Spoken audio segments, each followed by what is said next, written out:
কি রে সাবান, তুই এই জায়গায়? তাহলে তো বস ডাকতেছে। কোন বস ডাকতেছে? কোন বস ডাকতেছে মানে? তোমার বাথরুম ডাকতেছে। তোমার কি রান্নাঘর ডাকবো? রান্নাঘরে তো তোমার চাস্তো ভাই সবুজে কাজ করতেছে, পাতিল বসতেছে। তোমার আবার কে লেগা ডাকবো তুমি বুঝো না? ডাকবো বাথরুমে এক গেস্ট গেছে, সাবান নাই। তোমরা তো প্রয়োজনের সময় থাকো না। গোসল করতে গেলে তোমরা চটা লাগা থাকো, গোসল করতে গেলেই তোমরা শেষ হয়ে যাও, গোসল করতে গেলেই তোমরা থাকো না।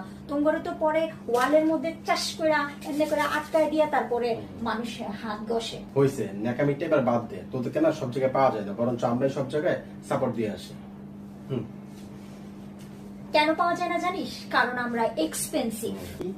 তোমরা প্রচুর এক্সপেন্সিভ।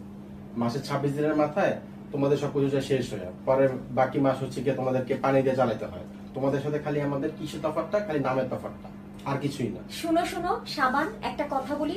তোমাদেরকে না কেউ ইংরেজিতে ডাকে না, বলে না সোপ, আমার সোপ, ওই সোপ, এই সোপ।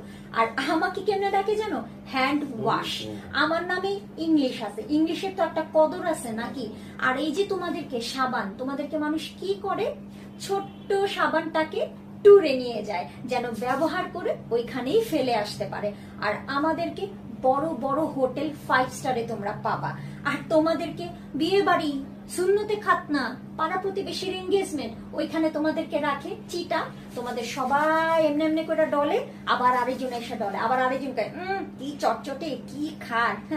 শুধু নামের পার্থক্য না, কাজেও আমাদের অনেক পার্থক্য। কিছু বলো। শুনো, বলো। বড় বড় কথা বলো না।